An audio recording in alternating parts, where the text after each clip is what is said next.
Bismillahirrahmanirrahim. Assalamu alaikum viewers. Welcome to our YouTube channel Desert Rose Psyches. Myself Atia Ayub and today we will be discussing our 7th lecture that is about psychoanalytic theory of Sigmund Freud. Video को start करने से पहले अगर आप channel पर new हैं तो आप इसे सब्सक्राइब करें और बेल आइकन का बटन प्रेस करें ताकि हमारी हर वीक न्यू आने वाली वीडियोस आप तक पहुंचती रहें। स्टूडेंट्स, अंदाजे बयां रंग बदल देता है वरना दुनिया में कोई नई बात नहीं है। आपने सिगमंड फ्राइड के बारे में तो बहुत सुना होगा क्योंकि इसे फादर ऑफ साइकोलॉजी कहा जाता है, लेकिन यहाँ पर हम इसकी मेजर कंट्रीब्यूशंस को डिस्कस करेंगे जिसको साइको एनालिटिक थ्योरी कहा जाता है। तो क्वेश्चन को स्टार्ट करने से पहले हमने एक आउटलाइन रेडी की है जिसमें हम देखेंगे कि कौन सी वो मेन हेडिंग्स हैं जिसको फर्दर थ्योरी के अंदर डिस्कस किया जाएगा। तो सबसे पहले हम डिस्कस करेंगे introduction, then levels of consciousness, उसके बाद हम डिस्कस करेंगे स्ट्रक्चर ऑफ पर्सनालिटी जिसमें इट, ईगो और सुपर ईगो को डिस्कस किया जाएगा। फिर हम डिस्कस करेंगे साइकोसेक्सुअल स्टेजेस ऑफ डेवलपमेंट जिसमें 5 तरह की स्टेजेस हैं जिनको डिस्कस करेंगे। उसके बाद है डिफेंस मैकेनिज्म के कौन से वो डिफेंस मैकेनिज्म हैं जिनको हर पर्सन अपनी लाइफ में खतरात से बचने के लिए इस्तेमाल करता है। देन हम डिस्कस करेंगे थेराप्यूटिक टेक्निक्स के थ्योरी के अंदर पर्सन के अनकॉन्शियस तक रिसाई हासिल करने के लिए जो थेरेपिस्ट है वो कौन सी टेक्निक को इस्तेमाल करता है। देन हम डिस्कस करेंगे एडवांटेजेस और लास्ट पे disadvantages. Let's start the first heading of our outline that is about introduction of psychoanalytic theory, जिसमें हम सिगमंड फ्राइड का इंट्रोडक्शन डिस्कस करेंगे। सिगमंड फ्राइड एक ऑस्ट्रेलियन न्यूरोलॉजिस्ट था और ये 6 मई 1856 को पैदा हुए और ये फादर ऑफ साइको एनालिसिस के नाम से जाने जाते हैं। इन्होंने वीनिया यूनिवर्सिटी से ग्रेजुएट किया था और 23 सितंबर 1939 को वफात पाई थी। अब हम साइको एनालिसिस का इंट्रोडक्शन देखेंगे। तो सिगमंड फ्राइड ने 1887 से 97 तक एक हिस्टेरिक पेशेंट पर स्टडी की थी, जिसके दौरान उसने डिस्कवर किया कि अगर पर्सन को रिलैक्स स्टेट ऑफ माइंड में बिठाया जाए तो पर्सन के जो ट्रॉमेटिक पास्ट इवेंट्स होते हैं वो उसके जहन में आना शुरू हो जाते हैं, यानी कि वो अपने फिर माजी में चला जाता है। जब वो रिलैक्स होता है पर्सन तो अपने जो हालात और वाक़यात उसके गुजरे हुए माजी में होते हैं, जो उसकी बिटर रियलिटीज़ होते हैं जिनका सामना वो आम ज़िंदगी में नहीं करता, उनको दोहराना नहीं चाहता क्योंकि वो हालात और वाक़यात उसको तकलीफ़ देते हैं, इसलिए वो उनको दोहराता नहीं है। लेकिन जैसे ही इंसान रिलैक्स होता है तो उसके माइंड में वो फिर माजी के गुजरे हुए वाक़यात जो होते हैं वो आना शुरू हो जाते हैं। तो यही बुनियाद बनी थी साइको एनालिटिक थ्योरी की, जिसको उसने 19 में फिर मुतारफ़ करवाया था और इसे दिया था नाम के ख्वाबों का तजज़िया, यानी कि इंटरप्रिटेशन ऑफ ड्रीम्स इसको कहा गया था। फिर हम देखते हैं कि इसका मकसद पर्सन के छुपे हुए जज्बात को जाहिर करना था, क्योंकि हर इंसान के अंदर खुशी और गम के जज्बात होते हैं लेकिन वो इनको बाज़ों का जाहिर नहीं करता, लेकिन जैसे ही वो रिलैक्स होता है वो खुद ब खुद उसके माइंड में आना शुरू हो जाते हैं। अब हम देखेंगे कि 5 साल का बच्चा जो है उसका बुनियादी किरदार बनता है, ये उसने अपनी थ्योरी के अंदर बताया था। फिर उसने कहा था कि शऊर के बजाय लाशऊर को अहमियत देनी चाहिए, क्योंकि इंसान का माजी जो होता है वो बहुत ज़्यादा अहमियत रखता है उसकी लाइफ में। कॉन्शियस की बजाय इसने अनकॉन्शियस पर फोकस किया था। उसके बाद देखते हैं कि इसने 5 स्टेजेस बयान की थी, जिसमें बताया था कि अगर पर्सन इनको सक्सेसफुली 1 स्टेज से दूसरी स्टेज में चला जाता है तो वो फिर एक हेल्दी पर्सनैलिटी पर्सन की डेवलप होती है। लेकिन अगर किसी एक स्टेज के अंदर भी कोई मसला आ जाता है, कोई रुकावट आ जाती है, वो स्टेज उसकी अच्छी तरह डेवलप नहीं होती तो फिर वो पर्सन फिक्सेशन का शिकार हो जाता है, जिसके असरात जो होते हैं वो फिर इंसान के एडोलेसेंस एज के बाद रूनुमा होना शुरू हो जाते हैं। Now we discuss the second heading of our outline, that is about levels of consciousness, in which we discuss 3 levels of consciousness. Conscious का मतलब शऊर या फिर आगाही रखना होता है, जिसमें हम इसे awareness of your unique thoughts, memories, feelings, sensation and environments कहते हैं। यानी कि मौजूदा सूरत हाल में हम जिन चीज़ों से आगाही रखते हैं वो कॉन्शियस कहलाती हैं, जिसमें हमारे ख्यालात, यादें, जज्बात वगैरह शामिल होते हैं। ये हिस्सा हमारा जो होता है वो सोते वक्त काम नहीं करता। मिसाल के तौर पर अगर आपको भूख लगी है, आपको प्यास लगी है, तो आपका ये हिस्सा आपको फ़ौरन आगाह कर देगा कि आप अपनी इस नीड को फुलफ़िल करें, तो आप फिर फ़ौरन पानी पिएंगे, या फिर भूख लगी है तो फ़ौरन अपना खाना खाएंगे। तो ये हिस्सा जो होता है इसमें हम देखते हैं कि 10% मालूमात जो होती हैं वो शामिल होती हैं, बाकी जो मालूमात 90% होती हैं वो अनकॉन्शियस के अंदर हमारी होती हैं। अब हम second level of consciousness discuss करेंगे, जिसे हम सब कॉन्शियस कहते हैं। सबकॉन्शियस का मतलब होता है तहतुल शऊर, यानी कि इसमें हमारी वो वाली यादें होती हैं जिनको हम ज़रूरत पड़ने पर दोहरा नहीं सकते, लेकिन बाद में किसी और टाइम पर ये हमें याद आ जाती हैं। लेकिन अगर हम ज़्यादा तवज्जो देते हैं अपनी अटेंशन पर, अपनी मेमोरी पर, तो बाज़ दफ़ा ये हमें याद आ भी जाती हैं। मिसाल के तौर पर किसी का फ़ोन नंबर याद करना हो तो ये हमें एट द स्पॉट याद नहीं आता, लेकिन बाद में हमारे जहन में खुद ब खुद आ जाता है। अब हम थर्ड लेवल को डिस्कस करेंगे जो कि अनकॉन्शियस के बारे में है। अनकॉन्शियस का मतलब होता है लाशऊर, यानी कि जिसमें हमारी रसाई मुमकिन नहीं होती, हम अपनी मर्ज़ी से वहाँ तक रसाई हासिल नहीं कर सकते। अगर हमारी ख्वाहिश हो कि हम अपने माजी की उस पार्ट तक रसाई हासिल करके उसे अपने जहन में लाएं तो नहीं ला सकते। ये सिर्फ थेरेपी के ज़रिए या फिर कुछ टेक्निक्स हैं उनको इस्तेमाल करके तो इंसान वहाँ तक पहुँच सकता है। तो ये एक सबमर्ज्ड पार्ट होता है। इसे कंपेयर किया गया है आइसबर्ग के साथ। The desires and memories that we don't actively think about is called unconscious. Unconscious में हमारी 90% मालूमात जो होती हैं वो स्टोर हो गई होती हैं। ये एक नाखुशगवार हिस्सा होता है जिसे याद करके इंसान को एंजाइटी और पेन होती है। इसमें हमारी भूली बसरी यादें, तलख यादें या फिर वाक़यात स्टोर होते हैं जिससे हम आगाह नहीं होते, लेकिन अचानक ज़िंदगी में कोई ऐसा वाक़या या फिर कोई ऐसा हादसा पेश आ जाता है जिससे हमारा जहन जो है वो उन तक रसाई हासिल करता है और उन्हें अपने जहन में ले आता है। मिसाल के तौर पर बचपन में अगर किसी बच्चे को सेक्शुअली अब्यूज़ किया गया हो तो वो बच्चा बड़ा होकर जब किसी को अब्यूज़ होते देखेगा या फिर किसी बच्चे के बारे में सुनेगा तो उसे फिर अपना माजी याद आ जाता है। Now we discuss third heading of our outline, that is about structure of personality, जिसमें id, ego and super ego को डिस्कस किया जाएगा। ईट किसे कहते हैं? Id is the basic part of personality. ये पर्सनैलिटी का मजबूत तरीन हिस्सा होता है। It seeks instant gratification of needs, यानी कि ये फौरी तस्कीन चाहती है। इधर से इंसान के जहन में ख्वाहिश आती है और इधर से वो चाहता है कि फौरी तौर पर उसको पूरा कर दिया जाए। तो ये एक प्लेयर प्रिंसिपल होता है, यानी कि ख्वाहिशात को पूरा करता है ये लिबिडो के ज़रिए। लिबिडो इसको अर्जिस करती है कि ये ख्वाहिश है, इसको अभी फ़ौरन पूरा कर दो। ये बाय बर्थ बच्चे में होती है और मरने तक रहती है। इंसान दर्द से बचने और खुशी हासिल करने के लिए ईट का सहारा लेता है। चाहे कोई भी रुकावट आ जाए वो इसको अवॉइड करके अपनी खुशी की तस्कीन करना चाहता है। लेकिन अगर ज़्यादा वक्त के लिए रोका जाए इस ख्वाहिश को तो फिर बच्चा फ्रस्ट्रेशन का शिकार हो जाता है, फिक्सेशन आ जाती है उसमें, तो इसलिए फिर ख्वाहिश को वो पूरा करता है। मिसाल के तौर पर the baby was crying because it was hungry, बच्चा इसलिए चिल्लाता है क्योंकि वो भूख महसूस करता है। It cried until it was fed, ये तब तक चिल्लाता रहता है जब तक उसको फीड ना करवा दिया जाए।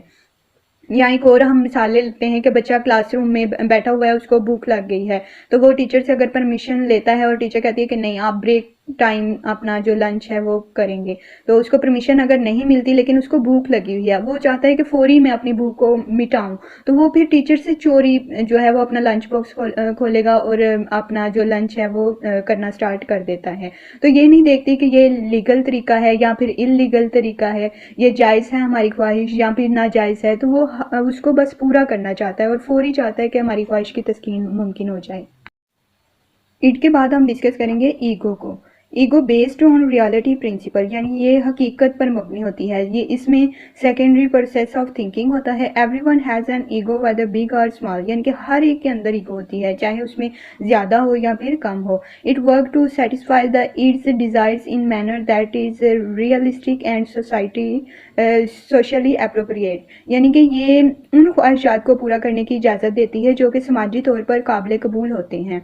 It take balance between id and super ego, ये ईगो और सुपर ईगो के दरमियान बैलेंस का काम करता है। इसे पुल का काम भी कहा जाता है कि ये दोनों के दरमियान एक ब्रिज का काम करता है। It wait for the right moments concern right and wrong, ये सही लम्हे का इंतज़ार करती है और फिर देखती है कि ये सही है या फिर गलत है, तो फिर उन ख्वाहिशात को पूरा करने की इजाज़त देती है।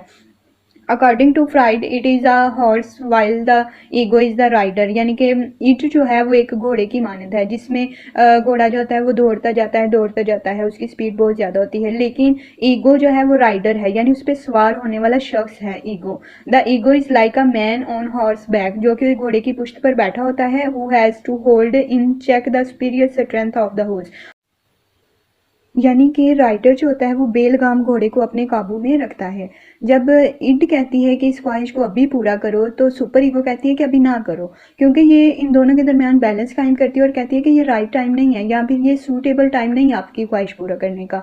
तो वो अपनी ख्वाहिश को कहती है अभी पोस्टपोन कर दो, बाद में इसको पूरा कर लेना। मिसाल के तौर पर अगर कोई खुशी का मौका है तो वहाँ पे उसको रोना आ जाता है, तो वो फिर उसको रोकती है कि आप इस खुशी के मौके पे अभी ना रो, बाद में रो लेना। या फिर अगर कोई दुख का मौका होता है, सारे रंजो गम में मुब्तला होते हैं, तो इंसान को कोई ऐसी बात जहन में आ जाती है जिससे उसको हंसी आती है, तो वो फिर उसको रोकती है कि नहीं ये सूटेबल टाइम नहीं है, अभी आप अपने इमोशंस को या फिर इस विश को पोस्टपोन करो, बाद में इसको फुलफिल कर लेना।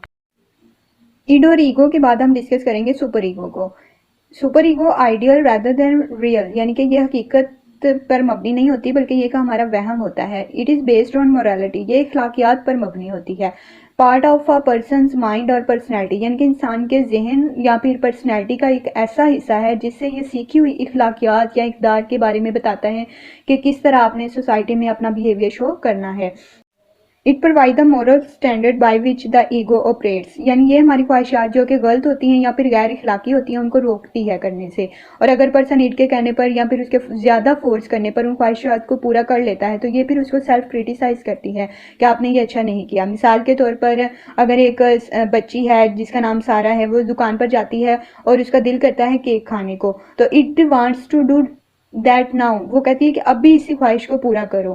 तो सुपर ईगो कहती है कि it is not right time to do that, यानी कि ये अच्छा वक्त नहीं है इस ख्वाहिश को पूरा करने का। क्यों? क्योंकि तुम्हारे पास तो मनी नहीं है इसको खरीदने के लिए, इसको परचेज करने के लिए। तो इट के जहन में आता है कि ईट बताती है उसको कि आप इसको चोरी कर लो दुकान से और इस ख्वाहिश को पूरा करो, अभी मुझे केक खाना है और अभी इस ख्वाहिश को पूरा करना है। लेकिन फिर दरमियान में आ जाती है ईगो जो कि इसको समझाती है, जो कि ईड और सुपर ईगो के दरमियान जो है वो फैसला करती है कि आपने इस ख्वाहिश को पूरा करना है या फिर नहीं करना। ईगो कहती है मे वी कैन कम्प्रोमाइज़, चलो हम कम्प्रोमाइज़ कर लेते हैं इस ख्वाहिश पर, यानी कि इसको अभी पूरा नहीं करते लेकिन कुछ टाइम के बाद जब हमारे पास मनी होगी हम इस शॉप पर वापस आएंगे और इस केक को खरीद कर तब खा लेंगे, हम इस ख्वाहिश को बाद में पूरा कर लेते हैं। इसको ये फिर पोस्टपोन जो करती है वो असल में ईगो का काम है। Now we discuss fourth heading of our outline, that is about psychosexual stages of development. इसमें इंसान की 5 तरह की नफ्सी जिनसी डेवलपमेंट की स्टेजेस हैं जिनको वन बाय वन डिस्कस किया जाएगा। ओरल स्टेज एक अर्लीस्ट फेज है साइकोसेक्सुअल डेवलपमेंट की, जो कि बच्चे के बर्थ से लेकर 2 साल तक इसका टाइम ड्यूरेशन होता है। Infant get player from their mouth, यानी कि इसमें बच्चा अपने मुंह से खुशी महसूस करता है। मुंह से कैसे खुशी महसूस करता है? सकिंग के ज़रिए। बच्चे के मुंह में अगर कोई चीज़ डाल दी जाए, उसे फीड जैसे कि करवाया जाए, तो वो फिर प्लेयर फील करता है। तो अगर उसके मुंह में कोई चीज़ नहीं भी होती फिर भी वो अपनी ज़ुबान से सलाइवा प्रोड्यूस करता है, अपनी टंग को हिलाता रहता है, अपने मुंह के अंदर वो एक सलाइवे की झाग सी बना लेता है और फिर उसको कभी अंदर भेजता है, कभी बाहर फेंकता है, तो इससे उसको खुशी महसूस होती है। तो ये सकिंग उसकी जो ओरल स्टेज है वो 2 साल तक जारी रहती है। लेकिन इफ़ इन्फेंट है डिफ़िकल्टी ड्यूरिंग दिस स्टेज, उसे अगर किसी मुश्किल का सामना करना पड़े इस फेज़ के अंदर, लाइक फीडिंग और विनिंग, यानी कि बच्चे की जो है फीड करवाना उसको, या फिर विनिंग यानी कि उसका जो फीडिंग है वो उसको छुड़वा दें, अगर they would develop oral fixation, तो उसके अंदर जो है फिक्सेशन आ जाती है। वो फिर बच्चे ऐसे बड़े होकर या तो फिर बहुत ज़्यादा मेहमान नवाज हो जाते हैं या फिर मिसबिहेव करते हैं, उनके अंदर बहुत ऑर्डर से चीज़ों को रखते हैं, या फिर इन ऑर्डरली उनके अंदर बहुत ज़्यादा आ जाती हैं चीज़ें, या फिर बहुत ज़्यादा वो डिपेंडेंट होते हैं या इंडिपेंडेंट होते हैं। तो वो इनकी लाइफ में इस 2 साल में अगर कोई फिक्सेशन का शिकार हो जाता है बच्चा, तो फिर ये बाद की जो लेटर लाइफ है उसकी, उसमें मुश्किलात का उसे सामना करना पड़ता है। ओरल स्टेज के बाद आती है एनल स्टेज। इसका टाइम ड्यूरेशन 1 से 3 साल तक होता है, जिसमें बच्चे को बैतुल खुला के बारे में ट्रेनिंग दी जाती है या फिर तरबियत दी जाती है, जो कि बच्चे में शऊर की तवज्जो का बायस बनती है। लेकिन अगर बच्चे को मदर्स टॉयलेट ट्रेनिंग देते वक्त बहुत ज़्यादा सख्ती करती हैं कि आपने फ़लाँ जगह पर गंदगी नहीं करनी, फ़लाँ जगह पर नहीं करनी, तो ऐसे बच्चे जो हैं वो बड़े होकर ऑर्डरलीनेस होते हैं, यानी कि बहुत ज़्यादा उनमें या तो फिर नज़्म व ज़ब्त आ जाता है या फिर वो स्टबबोर्डनेस का शिकार हो जाते हैं, यानी कि यहाँ फिर वो ज़िद्दी हो जाते हैं। फैलिक स्टेज बेसिकली शेरख्वार बच्चों में तनासुर से मुतल्लिक़ ख्वाहिशात को उभारता है। Being control both the world and one's emotional life. बच्चा जो होता है वो अपने अंदर के जज्बात और दुनिया के बारे में दोनों को देखकर तो अपनी ख्वाहिशात का जो इजहार है वो करता है।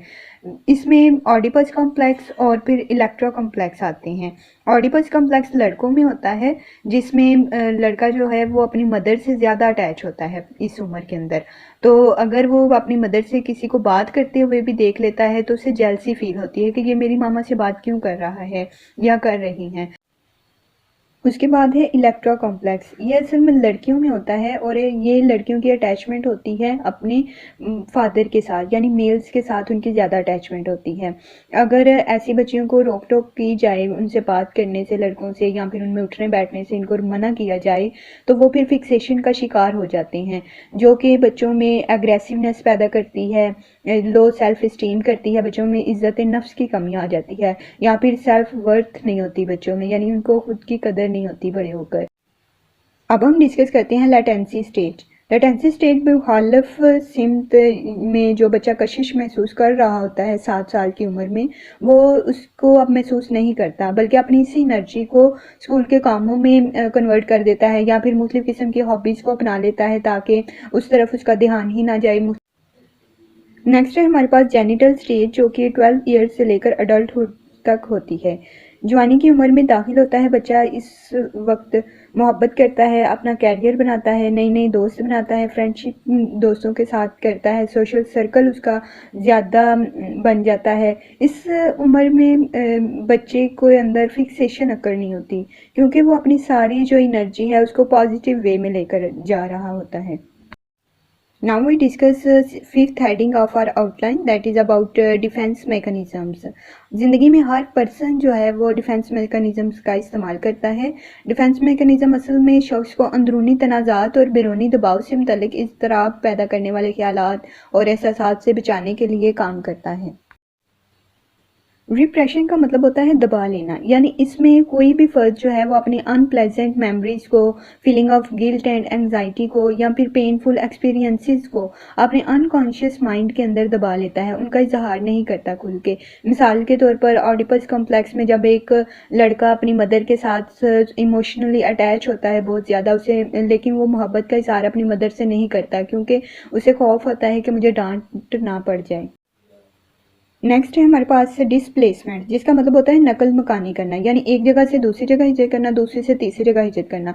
यानी पर्सन अपनी फीलिंग्स और इमोशंस जो नेगेटिव होते हैं उनको आगे मुंतकिल करता है। मिसाल के तौर पर बॉस को जब गुस्सा आया हो तो वो अपना गुस्सा ऑफिस बॉय पर निकालता है, और ऑफिस बॉय को जब गुस्सा आता है तो वो अपना गुस्सा घर आकर वाइफ पे निकालता है। जब वाइफ को गुस्सा आता है तो वो फिर अपना गुस्सा मेड पे निकालती है, मेड अपना गुस्सा घर जाके बच्चों पे निकालती है। तो ये एक जगह से दूसरी जगह जो है नेगेटिव इमोशंस है ना, वो नकल मकानी करते रहते हैं। नेक्स्ट डिफेंस मैकेनिज्म है रैशनलाइजेशन, जिसमें एक गैर अकली दिफाई तरीक़ेकार को पर्सन इख्तियार करता है। मसलन अगर पर्सन से कुछ बुरा हुआ हो तो वो उसको सही लॉजिकली बताने की बजाय गलत लॉजिक देकर खुद को सही साबित करने की कोशिश करता है। मिसाल के तौर पर अगर बच्चा इम्तिहान में नाकाम हो गया है तो वो अपनी ये नहीं कहता कि मेरी मेहनत नहीं की थी इस वजह से मैं नाकाम हुआ हूँ, तो वो टीचर को ज़िम्मेदार ठहराता है कि टीचर ने पेपर बहुत मुश्किल बनाया था इसलिए मैं फ़ेल हो गया हूँ। या फिर पर्सन किस चीज़ को हासिल करने के लिए जब बहुत तगो-दो करता है लेकिन उसको हासिल नहीं कर पाता तो लास्ट पे वो कह देता है ग्रेप्स आर सोर, यानी कि अंगूर खट्टे हैं। तो ये रैशनलाइजेशन एक डिफेंस मैकेनिज्म है जिसको हर पर्सन अपनी लाइफ में यूज़ करता है। नेक्स्ट है हमारे पास डैनियल। डैनियल का मतलब होता है इनकार कर देना। A person refuse to admit stressful incident, यानी पर्सन जो वाक़यात उसके लिए ज़हनी तकलीफ़ का बाइस बने उनको मानने से इनकार कर देता है। पर्सन झूठ नहीं बोलता लेकिन एंग्जाइटी या फिर डिस्ट्रेसनेस से बचने के लिए वो इनकार कर देता है, क्योंकि वो हवास बाख्ता हो चुका होता है। मिसाल के तौर पर रोड एक्सीडेंट में अगर किसी का शौहर मर जाए तो बीवी इसकी मौत को मानने से इनकार कर देगी, क्योंकि वो शॉक में होती है, उसको यकीन नहीं आता। दिस इज़ नॉट हैपनिंग, ऐसा नहीं हो सकता, it can't happens to me, ये मेरे साथ ऐसा नहीं हो सकता, इस तरह के वो अल्फाज दोहराएगी।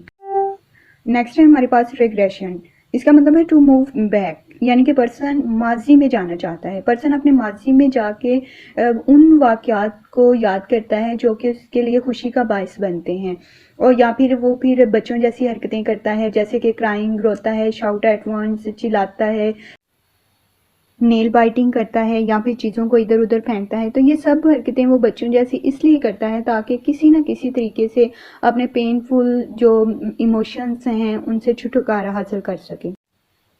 नेक्स्ट है हमारे पास रिएक्शन फॉर्मेशन, जिसका मतलब होता है दिखावा करना। इसमें फ़र्द की ज़ुबान पर कुछ और होता है और दिल में कुछ और होता है, यानी जो आप महसूस कर रहे होते हैं उसके ऑपोजिट आप शो करते हैं। अंदर से आप किसी के लिए नफ़रत रखते हैं लेकिन दूसरों के सामने उससे मोहब्बत शो करते हैं। मिसाल के तौर पर conceal anger hate with kindness, अपने अंदर का गुस्सा आप छुपाते हैं लेकिन हमदर्दी से आपको नफ़रत है। बॉदरिंग समवन यू लाइक, जिससे आप मोहब्बत करते हैं उसे आप जानबूझकर तंग करते हैं। नेक्स्ट डिफेंस मैकेनिज्म है प्रोजेक्शन, जिसमें हम अपनी खामियां दूसरों के अंदर तलाश करते हैं। पर्सन को अपना इमेज बाही नज़र आता है। मिसाल के तौर पर हमारे अंदर कुछ बुरी फीलिंग्स होती हैं जो कि समाजी तौर पर अनएक्सेप्टेबल होती हैं, लेकिन हम दूसरों में उनको देखने लग जाते हैं। मिसाल के तौर पर ये सोचना कि वो मुझसे नफ़रत करता है, लेकिन असल में वो नफ़रत हम खुद उससे कर रहे होते हैं। या फिर ये सोचना कि I think she likes me, वो मुझे पसंद करता है, लेकिन हकीकत में हम उसे खुद पसंद कर रहे होते हैं। Now we discuss sixth heading of our outline, that is about therapeutic techniques. इसमें हम देखेंगे कि कौन सी वो टेक्निक्स हैं जिनका इस्तेमाल थेरेपिस्ट अपनी साइको एनालिटिक थ्योरी के अंदर करता है। थेराप्यूटिक टेक्निक में सबसे पहले हमारे पास है फ्री एसोसिएशन, जिसका मतलब होता है कि talk freely whatever come into the mind. आप खुल के बयान कर दें आपके जहन में जो भी बातें आ रही हैं। क्लाइंट को कहा जाता है कि आपके जहन में जो भी बात आ रही है, जिस तरह के भी इमोशंस हैं, चाहे वो आपके लिए तकलीफ़ का बायस बन रहे हैं या फिर आपके टॉपिक से रेलिवेंट नहीं है, इररेलिवेंट हैं, आप उनको खुल के बयान कर दें। इंटरप्रिटेशन में देखते हैं कि ख्वाबों से रवैये की वजाहत कैसे करते हैं, जिससे पर्सन को उसके शऊर और ज़िंदगी को आगे बढ़ाने में मदद मिलती है। उसके बाद है ड्रीम एनालिसिस। कुछ यादें ईगो की वजह से हमारे कॉन्शियस में नहीं आती तो वो फिर ख्वाबों में आ जाती हैं। इसमें दो तरह की जो है वो इंटरप्रिटेशन की जाती है। एक लेटेंट कंटेंट, जिसका मतलब होता है हिडन बट मीनिंगली ट्रू, यानी पोशीदा मवाद, जिसमें ख्वाब की तबीर शामिल होती है। किसी भी ख्वाब की कोई भी अगर ताबीर निकालनी हो तो वो उसे लेटेंट कंटेंट कहते हैं। अगर मैनिफेस्ट कंटेंट की बात की जाए तो ये दूसरी इसमें किस्म आती है, जिसका मतलब होता है ज़ाहरी मवाद, यानी कि सोते हुए जब हम ख्वाब देखते हैं और ख्वाब में जो चीज़ें या जो अफराद हमें नज़र आते हैं वो ऑब्वियस मीनिंग होता है ख्वाब का, जिसे हम मैनिफेस्ट कंटेंट कहते हैं। ख्वाब में नज़र आने वाले अफराद और चीज़ें जो होती हैं वो मैनिफेस्ट कंटेंट कहलाती हैं। उसके बाद है हमारे पास एनालिसिस ऑफ रेसिस्टेंस, किसी चीज़ के बारे में इनकार की वजाहत करना, यानी कि पर्सन जब अपने बारे में बता रहा होता है तो वो कुछ ऐसे वाक़यात होते हैं जिनको वो अपने थेरेपिस्ट से छुपाने की कोशिश करता है, तो फिर थेरेपिस्ट उनका एनालिसिस करता है कि ये इसने मुझसे क्यों छुपाई हैं, उनको फिर बातों बातों में ला के तो उसकी मसले की जड़ तक पहुंचता है। नेक्स्ट है हमारे पास एनालिसिस ऑफ ट्रांसफरेंस, यानी कि किसी शख्स के बारे में जज्बात को किसी और तरफ भेजता है। पर्सन बात को जो है वो घुमाने की कोशिश करता है, लेकिन थेरेपिस्ट का काम होता है कि वो ऐसी टेक्निक्स का इस्तेमाल करे कि पर्सन अपनी बात को घुमाए नहीं, बल्कि खुल के और फ्री एसोसिएशन के ज़रिए अपने जज्बात और का जो है वो इजहार कर दें। Now we discuss seventh heading of our outline, that is about advantages of psychoanalytic theory. Client gain insight, यानी कि क्लाइंट जो है वो बसीरत हासिल करता है। लर्न फ्रॉम पास्ट, वो माजी से सीखता है। Can't be used for variety of disorders, इसमें जो वैरायटी ऑफ डिसऑर्डर्स होते हैं जैसे कि फोबिया, एंजाइटी, सेक्सुअल डिफ़िकल्टीज़, उनके बारे में मालूमात मिलती है। Explore causes of psychological issues, people experiences catharsis by bringing the content unconscious to conscious, यानी कि पर्सन के जो हैं वो अनकॉन्शियस के ख्यालात वो कॉन्शियस में लेके आते हैं कैथारसिस के ज़रिए। Suitable for deep rooted disorders like personality disorder, यानी कि जो पर्सनैलिटी डिसऑर्डर्स हैं उनके बारे में मालूमात फराहम करती है। It's time to discuss the last heading of our outline, that is about disadvantages of psychoanalytic theory. Psychoanalytic theory is a time consuming method that's why not considered effective. इसमें बहुत ज़्यादा टाइम लगता है कंडक्ट करते वक्त। It is not structured, ये कोई बाकायदा इसकी तरतीब बयान नहीं की गई कि पहले क्या करना है उसके बाद क्या करना है, फर्स्ट और लास्ट मेथड इसका जो है वो डिस्क्राइब नहीं किया गया। Require interpretations from the therapist, मुआलिज इसकी तशरीह करता है। Difficulties to test and define, यानी कि टेस्ट कंडक्ट करते हुए मुश्किल पेश आती है। Lack of empirical support for their effectiveness, तज्जियाती ताउन की कमी होती है। Focus on unconscious mind rather than conscious, यानी कि इसमें पर्सन के अनकॉन्शियस पर फोकस किया जाता है, कॉन्शियस को स्किप कर दिया जाता है। तो ये था हमारा आज का lecture. I hope so you can understand it very well, but if you face any type of difficulty then ask me in comment section, I will try my best to guide you. Thanks for watching. See you in the next video. Till then, take care and Allah Hafiz.